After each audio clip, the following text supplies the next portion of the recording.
चांदनी रात का भूत। रात का सन्नाटा घना था। चांदनी अपने पूरी रोशनी से धरती पर फैल रही थी।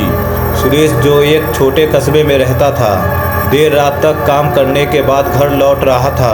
वह सुनसान सड़क पर अकेले चल रहा था जब अचानक उसे महसूस हुआ कि कोई उसे देख रहा है। सुरेश ने इधर उधर नज़र दौड़ाई, लेकिन दूर दूर तक कोई नहीं था। फिर जैसे ही वह पुराने पीपल के पेड़ के पास पहुंचा, उसकी नज़र सड़क किनारे बैठी एक बुजुर्ग औरत पर पड़ी। वह सफ़ेद साड़ी में लिपटी थी।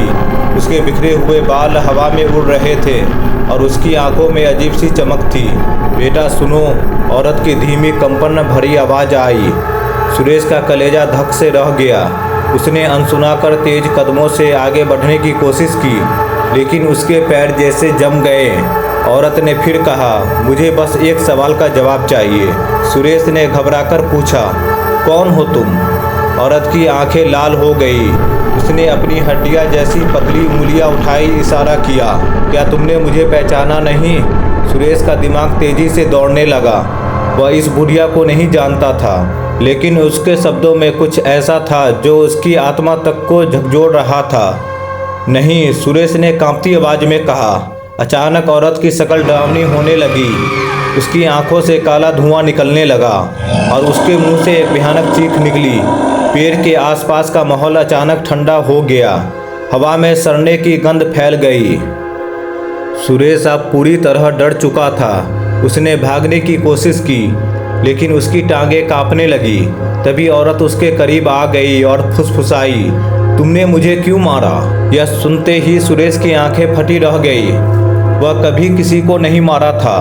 मैंने कुछ नहीं किया। तुम कौन हो? औरत के चेहरे पर दर्द का क्रोध था। उसने धीरे से कहा, 40 साल पहले इसी जगह मुझे एक आदमी ने मारकर यहीं गाड़ दिया था। मैं हर पूर्णिमा की रात उस हत्यारे को ढूंढने आती हूँ और आज तुम यहाँ हो। सुरेश की धड़कन तेज हो गई। वह सोच भी नहीं पा रहा था कि यह सच है या कोई बुरा सपना देख रहा है। औरत ने धीरे धीरे अपना कंकाल जैसा हाथ उसकी ओर बढ़ाया। अचानक सुरेश को लगा कि ज़मीन खिसक रही है। उसकी आंखों के सामने अंधेरा छा गया और वह बेहोश होकर वहीं गिर पड़ा। सुबह जब गांव वालों ने उसे सड़क किनारे पड़ा पाया तो वह बड़बड़ा रहा था, मैंने उसे नहीं मारा, मैंने उसे नहीं मारा। लेकिन सबसे अजीब बात यह थी कि जिस जगह पर वह बेहोश मिला वहाँ ज़मीन खुदी हुई थी और वहाँ से एक कंकाल निकला था। आपको ये कहानी कैसी लगी?